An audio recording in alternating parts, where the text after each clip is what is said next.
insane. And the hardest part, I'm sure you have these people in your life too, but let's just take my parents for a second. Okay. My parents are good people, lifelong Democrats. They live in L.A., surrounded by Hollywood types. They cannot seem to grasp the fact that the party that they believed in is now doing the inverse of everything they signed up for. Exactly. Because the New York Times rephrases everything so it seems like the values are still there. Right, which is wild. It's crazy. And if you're not a New York Times reader, you can barely figure out what these people are talking about. Did you see the article that I posted on my Instagram that's a title of a New York Times article for today? Which one? Jamie, pull this up. I want Brett to see this so you know this is real. This isn't the Babylon Bee. This is an actual New York Times article. You see it? Yeah, I had it in a weird spot. Let me grab from your Instagram. This is so crazy. It's really hard to believe that someone would print this and the New York Times would say, yeah, we like it. Put it out there. I'm not quite sure what to expect. Look at this. Oh, yeah, of course. The Constitution is sacred. Is it also dangerous?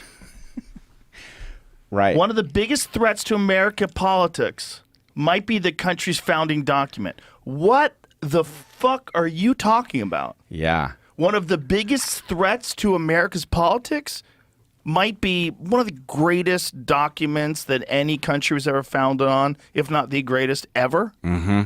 That could be a threat to America's politics. What politics are we talking about? Like what? How could you possibly gaslight me enough to go along with you on this?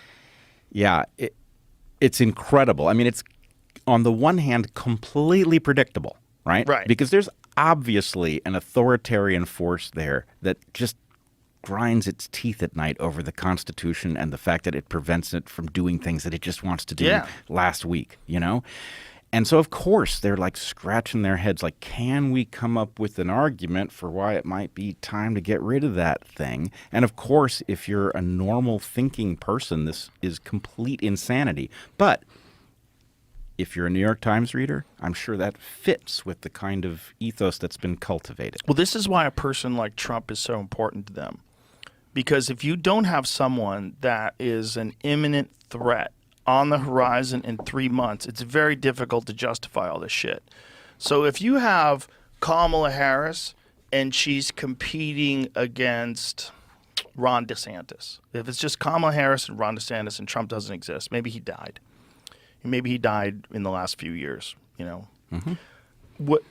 How could you wouldn't be able to make that argument? You wouldn't. There's no imminent threat. Right. Right. Let's say Mitt Romney. Let's say someone even more moderate as a Republican, even more palatable. You can't make that. You can't make that argument that we can't have a First Amendment because the First Amendment is getting in the way. The First Amendment is allowing people to say things that aren't true, misinformation and disinformation, and we're right here. We're September 2nd. I think yesterday was the first day where Brazil banned Twitter. I know. So X is illegal to have in Brazil as of today, as of yesterday. And not only is it illegal, but you go through it through a VPN and they will charge you $8,000 a day.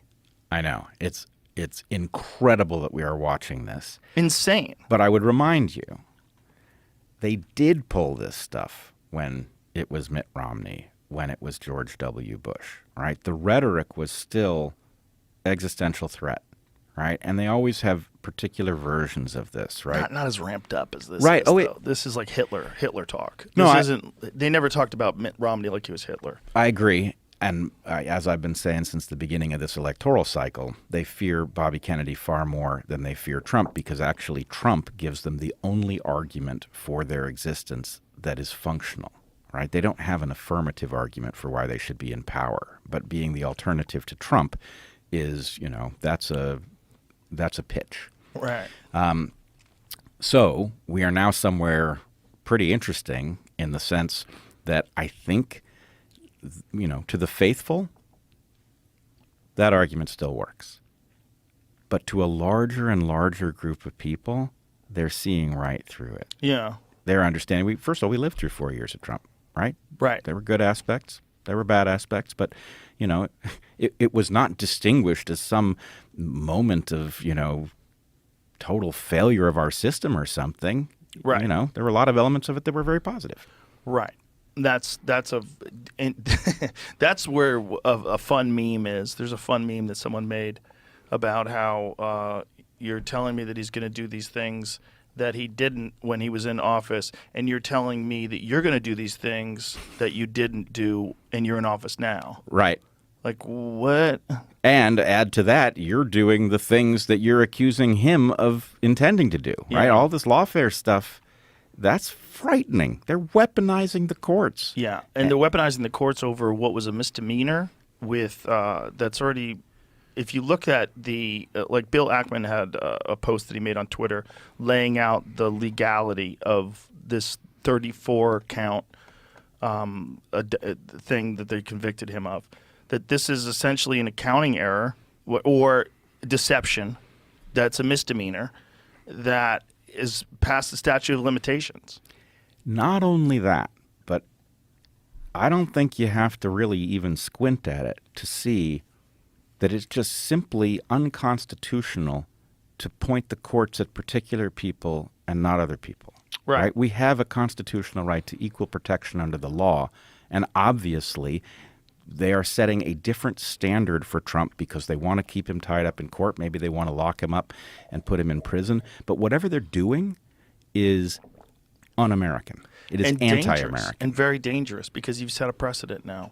Now let's imagine, like, we've gone through shifts in this country where we leaned heavily left, like during the Carter administration, it was run by serious lefty, and then what if now it is run by a hardcore right-winger? What if there's some sort of an attack on American soil and it ramps up patriotism and people get real angry and right just like the left has moved so far left that if you're not in favor of hormone blockers for kids, somehow you're transphobic and you're a bigot. Like somehow or another, if you're not in favor of that, you're a bigot. What if it gets so right that if you're not in favor of, stops and frisks all over the country for everyone, then somehow or another you're anti-safety of the nation. And if you're not in favor of no-knock raids on people's homes with no warrants, that somehow or another you're a danger to our democracy. Like, it can go really creepy far right, just like it's really creepy far left. And then they're utilizing the courts.